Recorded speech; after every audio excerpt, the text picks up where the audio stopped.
तो इस कहानी की शुरुआत होती है सोफिया नाम की एक लड़की से, जो कि एक ओशियन रिसर्चर है और आज वो अपने हस्बैंड और टीम के साथ प्रशांत महासागर के अंदर जमे कचरे से समुद्री जीवन में होने वाली प्रॉब्लम्स पर रिसर्च कर रही थी। जिसके दौरान उसकी साथी ने उसे बताया कि उसे एक सिग्नल मिला है और ये सुनते ही वो लोग समंदर के अंदर जाने की तैयारी करने लगे। उनमें से सोफिया और जेड शिप पर ही रुक गए और बाकी लोग समंदर के अंदर चले गए और सोफिया उन्हें मॉनिटर से गाइड करने लगी। अब जैसे ही क्रिस आगे बढ़ा तो उसे वहाँ ब्लू व्हेल का एक बच्चा मिला, जिसकी एक नेट में फंसने की वजह से मौत हो चुकी थी। पर हैरानी की बात ये थी कि उसका आधा शरीर गायब था और गौर से देखने पर उन्हें पता चला कि उस व्हेल पर किसी बहुत बड़े जानवर के दांतों के निशान थे। तभी सोफिया को पता चला कि वो सिग्नल लिलित नाम की एक शार्क पर लगे ट्रैकर से आ रहा है, जो कि उनकी ओर ही आ रही थी। पर इसी दौरान क्रिस के पास काफी सारी शार्क्स घूमने लगी, जिन्हें देखकर सोफिया ने उसे सावधान रहने के लिए कहा। लेकिन जब अचानक क्रिस के पास से लिलित गुजरी तो वो लोग उसे देखकर दंग रह गए। तब क्रिस ने सोफिया से पूछा क्या ये वही शार्क है, मगर सोफिया ने हैरानी से कहा कि यहाँ तो लिलित को होना चाहिए था और अभी 3 महीने पहले ही तो वो बस 2.5 मीटर की थी। पर जैसे ही क्रिस की नजर उस शार्क पर लगे ट्रैकर पर पड़ी तो वो लोग समझ गए कि ये लिलित ही है, जो कि अब 10 मीटर लंबी हो चुकी थी। तब लिलित का साइज देखकर क्रिस ने सोचा कि उसे जल्दी से पानी से बाहर निकल जाना चाहिए। पर सोफिया उसे लिलित का सैंपल लेने के लिए कहने लगी, क्योंकि उसे जानना था कि ये इतनी जल्दी इतनी ज्यादा बड़ी कैसे हो गई। और जब क्रिस ने उसका सैंपल लेने के लिए उसे इंजेक्ट किया तो लिलित वहाँ से भाग गई। पर उन्हें जितना सैंपल चाहिए था उन्हें मिल चुका था, इसलिए क्रिस और उसकी टीम समंदर से बाहर आने लगे। पर तभी लिलित बहुत तेजी से उनकी ओर वापस आई और उन पर हमला करने लगी और उसने एक एक करके उन सबको मार डाला। तब ये सब देखकर सोफिया उन्हें बचाने के लिए जल्दी से पानी में कूदी। पर जब वो समंदर में थोड़ा अंदर गई तो उसे वहाँ क्रिस का कटा हुआ हाथ मिला, जिसे देखकर वो काफी ज्यादा डर गई और लिलित से बचने के लिए ऊपर बोट पर जाने लगी। लेकिन इससे पहले कि वो पानी से बाहर आ पाती तभी लिलित उसके सामने आकर उस पर हमला करने लगी। सोफिया ने खुद को उसके हमले से तो बचा लिया, लेकिन वो लिलित के साथ एक नेट में फंसकर समंदर की गहराई में जाने लगी, जहाँ पानी के बहुत ज्यादा प्रेशर की वजह से उसके कानों से खून आने लगा। पर फिर भी उसने जैसे तैसे करके खुद को संभाला और उस नेट को काटकर ऊपर आने में कामयाब हो गई।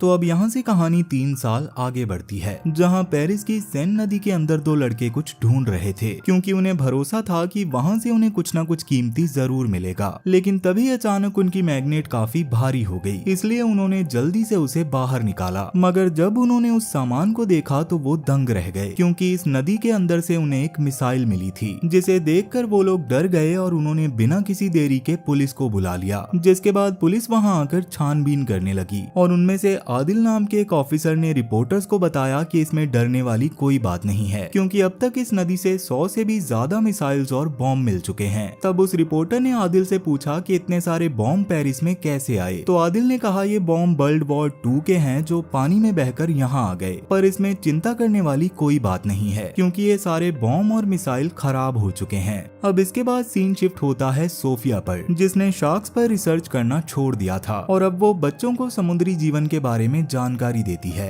अब वो बच्चों को समुद्री जीवन की महत्वता समझा ही रही थी कि तभी वहाँ मौजूद एक शरारती बच्चे ने उसे ताना मारा कि यही सब करते हुए आपकी पूरी टीम खत्म हो गई थी और फिर भी आप हमें ज्ञान दे रही हैं। जिसे सुनकर सोफिया भावुक होकर बाहर आई और अपने घर जाने लगी। लेकिन तभी वहाँ मीका नाम की एक लड़की ने उसे रोका। पर जैसे ही सोफिया उसे इग्नोर करके जाने लगी तो मीका ने बीकन 7 का नाम ले लिया और इस नाम को सुनकर सोफिया हैरान हो गई, क्योंकि ये उसी ट्रैकर का नाम था जिसे उसने लिलित पर लगाया था। जिसके बाद मीका उसे अपने साथ उसकी ऑर्गेनाइजेशन में ले आई, जहां वो शार्क्स पर रिसर्च किया करती थी। और मीका ने उसे बताया कि सोफिया इन लोगों की रोल मॉडल है और उसी की रिसर्च से वो लोग इतना कुछ कर पाए हैं। इसके बाद मीका ने उसे लिलित की लोकेशन दिखाई, जो अभी सेन नदी में आ गई थी। मगर सोफिया को उसकी बातों पर भरोसा नहीं था, क्योंकि उसके हिसाब से लिलित फ्रेश वाटर के अंदर जिंदा नहीं रह सकती। जिस पर मीका उससे कहती है कि शायद क्लाइमेट चेंज होने की वजह से लिलित यहाँ आ गई होगी और अब हमें उसे समंदर में वापस भेजना होगा, नहीं तो ये सेन नदी के फ्रेश वाटर में मारी जाएगी। और इस काम के लिए उसने सोफिया को उसका साथ देने के लिए कहा, मगर सोफिया उसका साथ देने से मना करके अपने घर चली गई।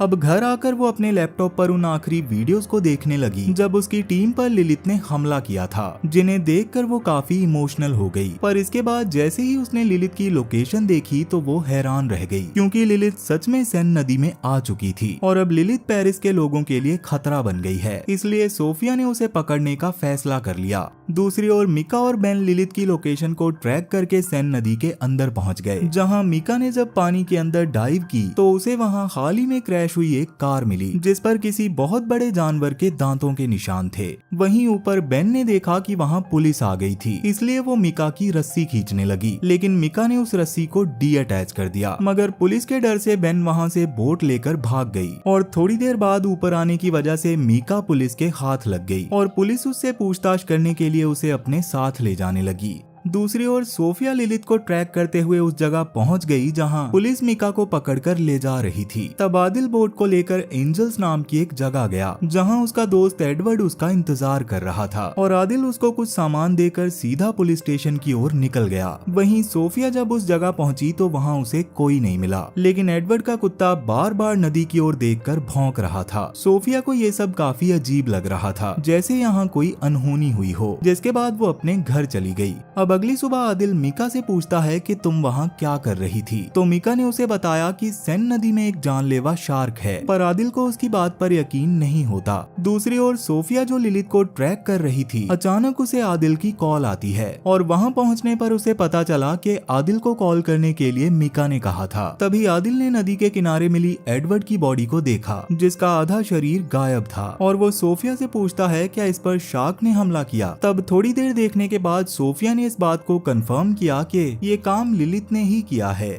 अब यहाँ से सीन शिफ्ट होता है आदिल के ऑफिस में, जहाँ आदिल ने मिका और सोफिया को पुलिस चीफ से मिलवाया। वहाँ सोफिया ने उन्हें बताया कि सेन नदी में एक खतरनाक शार्क है, लेकिन बाकियों की तरह पुलिस चीफ को भी उसकी बातों पर यकीन नहीं होता। उसे लगता है कि एडवर्ड की मौत बोट के ब्लेड्स में फंसने की वजह से हुई है और उसने आदिल को शार्क के होने का प्रूफ लाने के लिए कहा, जिसके बाद चीफ के ऑर्डर पर आदिल एक टीम बनाकर शार्क को कंफर्म करने के लिए जाने लगता है। आदिल सोफिया को भी अपने साथ ले चलता है क्योंकि उसके पास लिलिथ की लोकेशन थी, जिसके बाद वो उस लोकेशन की ओर बढ़ने लगते हैं और वहीं मिका भी उनका पीछा कर रही थी। उस लोकेशन पर पहुंचने के बाद आदिल ने अपनी टीम को नदी में उतार दिया और सोफिया और आदिल उन्हें ऊपर से गाइड करने लगे। दूसरी ओर मिका ने सोचा कि ये लोगों की जान बचाने के लिए उस शार्क को पकड़कर मार देंगे, इसलिए उसने जल्दी से अपनी दोस्त बेन को कॉल करके ट्रैकर को डिस्कनेक्ट करने को कहा, जिस पर बेन का कहना था कि अगर उन्होंने ट्रैकर को डिस्कनेक्ट कर दिया तो उसे दोबारा कनेक्ट करना नामुमकिन होगा। लेकिन फिर भी मिका के बार बार कहने पर बेन ने उस ट्रैकर को डिस्कनेक्ट कर दिया और जब पुलिस की टीम उस लोकेशन पर पहुंची तो अचानक उन्हें शार्क का सिग्नल मिलना बंद हो गया और सोफिया को भी ये समझ नहीं आ रहा था कि आखिर सिग्नल कैसे बंद हो गया।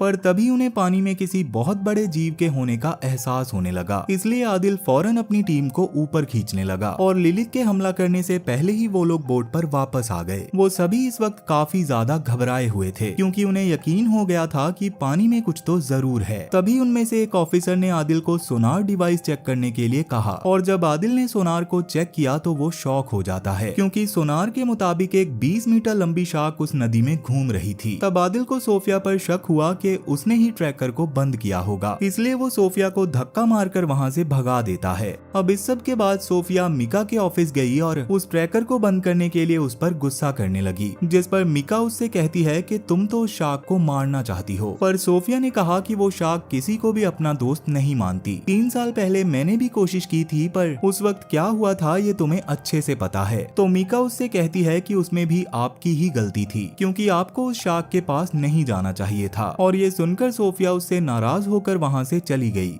अब इस सब के बाद मिका लिलिथ को बचाने का एक प्लान बनाने लगी और तभी उसे एक आइडिया आया। उसने अपनी एक वीडियो रिकॉर्ड की जिसमें वो अपने ही जैसे समाज सेवी लोगों से लिलिथ को बचाने की रिक्वेस्ट करती है और अगर उन्होंने ऐसा नहीं किया तो पुलिस लिलिथ को मार देगी। इस काम के लिए उसने उन लोगों को एक जगह पर आने के लिए कहा और इस वीडियो को इंटरनेट पर डाल दिया। दूसरी ओर आदिल पुलिस चीफ को समझाता है कि हमें उस नदी को पब्लिक के लिए बंद करना होगा, जिस पर चीफ उससे कहती है कि 1 हफ्ते बाद यहाँ ट्रिएथलॉन नाम का इवेंट होने वाला है, इसलिए मेयर इसके लिए तैयार नहीं होगी, पर फिर भी हम कल उनसे बात करने चलेंगे। जिसके बाद आदिल अपने घर आकर सोफिया की वीडियोस देखने लगा। उन वीडियो से उसे सोफिया की टीम और उसके हस्बैंड के साथ हुए हादसे के बारे में पता चला और ये देखकर उसे अपनी गलती का एहसास हो गया। इसलिए अगले दिन आदिल ने सोफिया के एक्वेरियम में जाकर उससे माफी मांगी और उसने सोफिया को मेयर के साथ होने वाली मीटिंग में साथ चलने के लिए कहा और सोफिया भी उसके साथ चलने के लिए तैयार हो गई। जिसके बाद वो लोग मेयर मेयर के ऑफिस चले गए, जहां पुलिस चीफ ने मेयर को बताया कि सेन नदी में एक खतरनाक शार्क है। लेकिन मेयर उसकी बात को ज्यादा सीरियस ना लेते हुए कहती है कि कुछ ही दिनों में यहाँ ट्रिएथलॉन की चैंपियनशिप होगी और दुनिया भर से रिपोर्टर्स इस इवेंट को कवर करने आएंगे। इसमें हजारों से भी ज्यादा लोग हैं जिन्होंने इस इवेंट में हिस्सा लिया होगा, इसलिए मैं इस इवेंट को बिल्कुल नहीं रोकूंगी, क्योंकि इस इवेंट का बजट बिलियंस में है। जिसके बाद वो उन्हें कुछ भी करके इस शार्क को सेन नदी से निकालने के लिए कहती है, जिसके लिए आदिल सोफिया से उसका प्लान पूछता है। तो सोफिया ने उसे बताया कि हम शार्क को ट्रैप करने के बाद उसे बेहोश करके यहाँ से निकालकर समंदर में छोड़ आएंगे। और ये सुनते ही सब लोग जल्दी से अपने अपने काम पर लग गए। इसी बीच उनसे मिलने बेन वहाँ आई, जो कि काफी घबराई हुई थी। उसने सबको बताया कि मीका पागल हो गई है। वो दूसरे समाज सेवियों के साथ मिलकर लिलित को सोनार की मदद से समंदर में भेजना चाहती है। इसके साथ ही वो बताती है कि उसने दोबारा से उस ट्रैकर को एक्टिवेट करवा लिया है, जिससे उन्हें शार्क की एग्जैक्ट लोकेशन का पता चल चुका है और वो सब लोग आज ही उस जगह पर जमा होने वाले हैं। उस जगह का नाम कैटाकॉम था, जो पेरिस का अंडरग्राउंड सीवर सिस्टम है, एक ऐसा सिस्टम जो पेरिस के बनने से भी पहले बनाया गया था। तब आदिल ने बेन को वापस जाने के लिए कहा और उससे वादा किया कि वो उनकी मदद के लिए वहाँ जरूर आएंगे। और कुछ ही देर में वो लोग उस जगह पर पहुँच गए, मगर इससे आगे का रास्ता काफी छोटा था, इसलिए वो लोग पैदल ही पानी में चलकर वहाँ जाने लगे।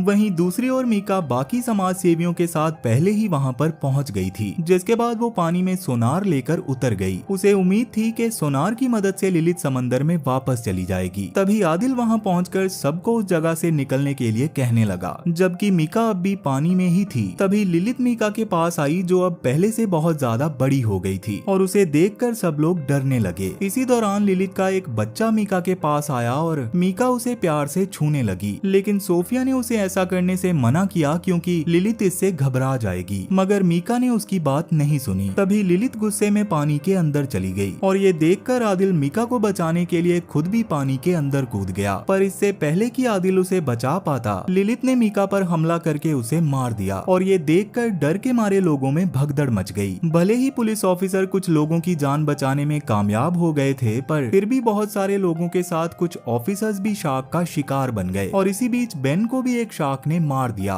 वहीं आदिल ने सिचुएशन को कंट्रोल करने के लिए शार्क पर फायरिंग करना शुरू कर दिया, जिससे शार्क वहाँ से भागने लगी। तब बाकी बचे लोगों को वो लोग हॉस्पिटल ले गए और वहाँ उनका इलाज करवाया गया। लेकिन इतने सारे लोगों को मरता हुआ देखकर सोफिया सदमे में चली गई थी। तब आदिल उसके पास आकर उसे समझाता है कि तुम्हारी इसमें कोई गलती नहीं थी, क्योंकि तुम तो उनकी मदद करना चाहती थी। इसी बीच उनके पास एक ऑफिसर आकर आदिल को कुछ बताता है, जिसे सुनकर वो लोग उस जगह वापस गए जहाँ उन्हें एक बेबी शार्क मिली, जो आदिल की फायरिंग की वजह से मर चुकी थी। जिसके बाद उस बेबी शार्क को वो लोग लैब लेकर आ गए, जहाँ सोफिया उस पर रिसर्च करने लगी, जिसमें उसे पता चला कि शार्क ने खुद को फ्रेश वाटर में रहने के काबिल बना लिया है। अब इसके बाद जब वो उसका पेट काटती है तो उसमें से कई सारे शार्क के बच्चे निकलते हैं, जिसे देखकर सोफिया दंग रह जाती है, क्योंकि ये शार्क बस 2 महीने की थी। इसके बाद सोफिया को पता चला कि शार्क्स पार्थेनोजेनेसिस तरीके से बच्चे पैदा कर रही हैं, जिसमें प्रोड्यूस के लिए इन्हें मेल पार्टनर की जरूरत नहीं पड़ती। सोफिया आदिल को बताती है कि लिलित शार्क्स की एक बिल्कुल नई नस्ल बन गई है और वो तेजी से अपनी तादाद को बढ़ा रही है, और अगर हमने उसे खत्म नहीं किया तो वो एक दिन हम सबको मिटा देगी। और ये सुनकर आदिल शॉक हो जाता है। अब अगले सीन में सोफिया ने ये सारा किस्सा मेयर और प्रेसिडेंट को बताया और जल्दी से इस इवेंट को कैंसिल करने के लिए कहा, लेकिन मेयर ऐसा करने को तैयार नहीं हुई। वो उल्टा लोगों की मौत का जिम्मेदार सोफिया को बताने लगी और इस बात पर सोफिया भड़क गई और मेयर पर चिल्लाने लगी। तो गुस्से में मेयर ने उसे वहाँ से निकाल दिया। इसके बाद मेयर आदिल से कहती है कि अब सारा मामला आर्मी संभालेगी, इसलिए तुम्हें कुछ भी करने की कोई जरूरत नहीं है। पर इसके बावजूद आदिल और सोफिया ने एक प्लान बनाया। आदिल अपनी टीम से मदद मांगता है कि हमें अपने शहर को बचाने के लिए सभी शार्क्स को खत्म करना होगा, जिस पर उसकी टीम उसका साथ देने के लिए तैयार हो गई। पर उस इवेंट के शुरू होने में अब बस कुछ घंटे ही बचे थे। आदिल का प्लान ये था कि वो लोग कैटाकॉम को बॉम्ब लगाकर उड़ा देंगे, जिससे वहाँ पर मौजूद सारी शार्क्स मारी जाएंगी, जिसके लिए आदिल अपनी टीम को 2 हिस्सों में बांट देता है। उनमें से एक टीम बॉम्ब लेकर अंदर जाएगी और दूसरी टीम बोट पर उनका इंतजार करेगी, क्योंकि उन बॉम्ब्स के एक्टिवेट होने के बाद उनके पास 3 मिनट का ही टाइम होगा। जिसके बाद वो लोग तैयार होकर इस मिशन के लिए निकल गए। दूसरी ओर वो इवेंट भी अब शुरू होने वाला था और आर्मी ने वहाँ कमांड संभाल ली थी। तभी वहाँ मेयर आकर वहाँ मौजूद लोगों को मोटिवेट करने लगी और फिर मेयर के इशारे पर सभी लोग पानी में कूद पड़ते हैं। दूसरी ओर आदिल और उसकी टीम कैटाकॉम पहुंच चुके थे थे जहाँ लिलित ने अपना ब्रीडिंग प्लेस बनाया हुआ था। शार्क्स से बचने के लिए सोफिया के पास एक मशीन थी जिससे शार्क्स उनके पास नहीं आती। तब सोफिया को वहाँ कुछ अजीब लगता है क्योंकि लिलित वहाँ नहीं थी, पर इस बात को इग्नोर करके ये लोग 2 जगह पर बॉम्ब लगा देते हैं और अब इनके पास बॉम्ब से बचने के लिए सिर्फ 3 मिनट ही थे। तभी एक ऑफिसर पर एक शार्क हमला कर देती है और बाकी शार्क्स ने भी मिलकर उसके टुकड़े कर दिए, जिसे देखकर बाकी के टीम मेंबर्स एक साथ जमा हो गए। उन शार्क्स को देखने के लिए जब आदिल ने फ्लेयर जलाई तो